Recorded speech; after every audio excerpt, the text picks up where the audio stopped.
2 Chronicles 35, Josiah keeps the Passover. Josiah kept a Passover to the Lord in Jerusalem, and they slaughtered the Passover lamb on the 14th day of the first month. He appointed the priests to their offices and encouraged them in the service of the house of the Lord. And he said to the Levites who taught all Israel and who were holy to the Lord, "Put the holy ark in the house that Solomon, the son of David, king of Israel, built. You need not carry it on your shoulders. Now serve the Lord your God and his people Israel.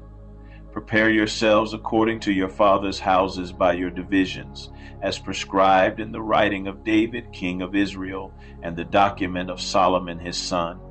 And stand in the holy place according to the groupings of the fathers' houses of your brothers, the lay people, and according to the division of the Levites by father's household, and slaughter the Passover lamb, and consecrate yourselves, and prepare for your brothers to do according to the word of the Lord by Moses."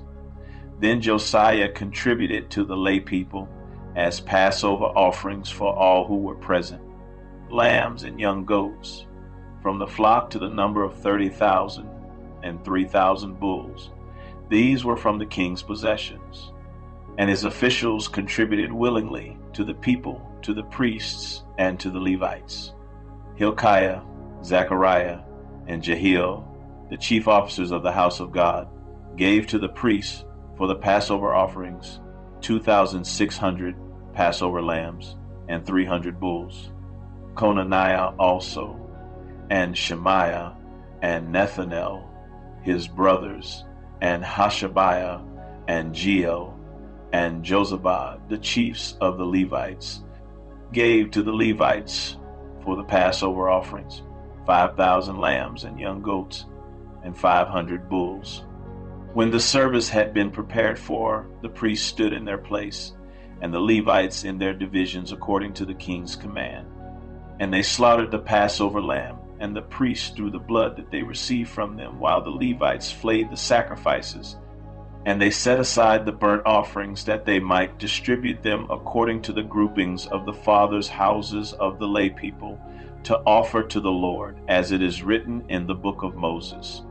And so they did with the bulls. And they roasted the Passover lamb with fire according to the rule. And they boiled the holy offerings in pots, in cauldrons, and in pans, and carried them quickly to all the lay people. And afterward they prepared for themselves and for the priests, because the priests, the sons of Aaron, were offering the burnt offerings and the fat parts until night. So the Levites prepared for themselves and for the priests, the sons of Aaron. The singers, the sons of Asaph, were in their place according to the command of David, and Asaph and Heman, and Jeduthun the king's seer, and the gatekeepers were at each gate. They did not need to depart from their service, for their brothers the Levites prepared for them. So all the service of the Lord was prepared that day, to keep the Passover and to offer burnt offerings on the altar of the Lord, according to the command of King Josiah.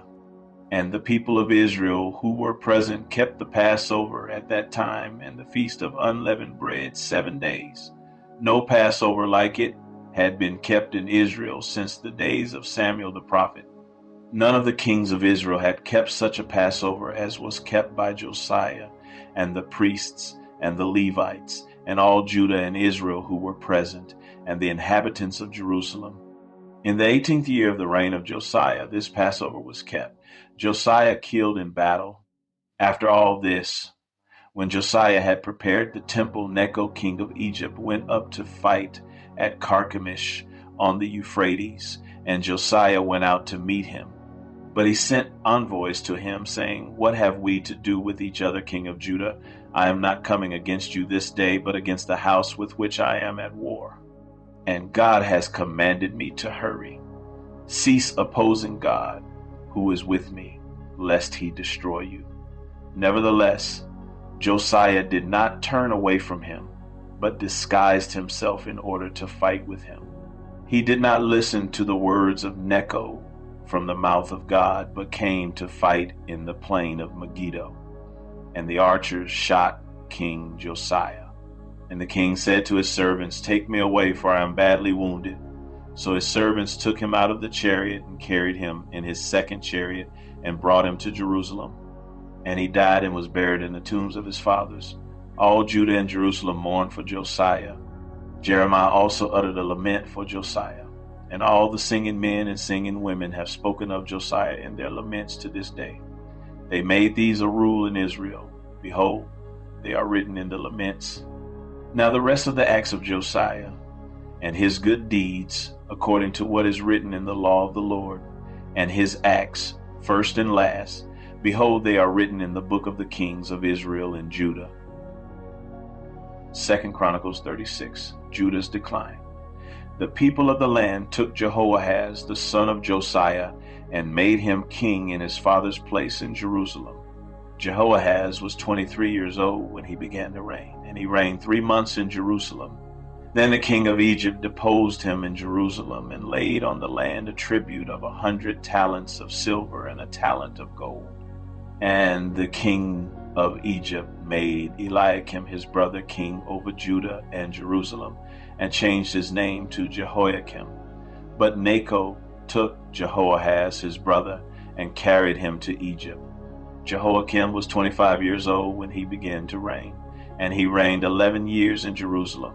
He did what was evil in the sight of the Lord his God.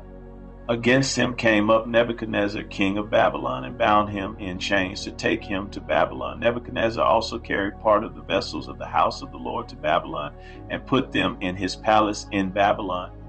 Now the rest of the acts of Jehoiakim, and the abominations that he did, and what was found against him, behold, they are written in the book of the kings of Israel and Judah. And Jehoiachin his son reigned in his place. Jehoiachin was 18 years old when he became king, and he reigned 3 months and 10 days in Jerusalem. He did what was evil in the sight of the Lord. In the spring of the year, King Nebuchadnezzar sent and brought him to Babylon with the precious vessels of the house of the Lord, and made his brother Zedekiah king over Judah and Jerusalem. Zedekiah was 21 years old when he began to reign, and he reigned 11 years in Jerusalem. He did what was evil in the sight of the Lord his God. He did not humble himself before Jeremiah the prophet, who spoke from the mouth of the Lord. He also rebelled against King Nebuchadnezzar, who had made him swear by God. He stiffened his neck and hardened his heart against turning to the Lord, the God of Israel. All the officers of the priests and the people likewise were exceedingly unfaithful, following all the abominations of the nations. And they polluted the house of the Lord that he had made holy in Jerusalem. The Lord, the God of their fathers, sent persistently to them by his messengers, because he had compassion on his people and on his dwelling place. But they kept mocking the messengers of God, despising his words and scoffing at his prophets, until the wrath of the Lord rose against his people, until there was no remedy. Jerusalem captured and burned. Therefore he brought up against them the king of the Chaldeans, who killed their young men with the sword in the house of their sanctuary, and had no compassion on young man or virgin, old man or aged. He gave them all into his hand, and all the vessels of the house of God, great and small, and the treasures of the house of the Lord, and the treasures of the king and of his princes, all these he brought to Babylon. And they burned the house of God, and broke down the wall of Jerusalem, and burned all its palaces with fire, and destroyed all its precious vessels. He took into exile in Babylon those who had escaped from the sword, and they became servants to him and to his sons until the establishment of the kingdom of Persia, to fulfill the word of the Lord by the mouth of Jeremiah, until the land had enjoyed its Sabbaths.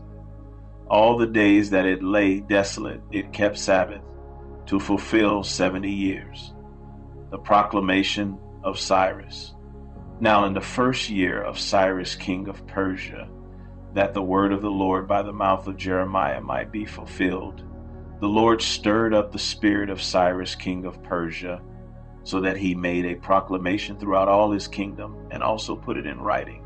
Thus says Cyrus king of Persia, the Lord, the God of heaven, has given me all the kingdoms of the earth, and he has charged me to build him a house at Jerusalem, which is in Judah.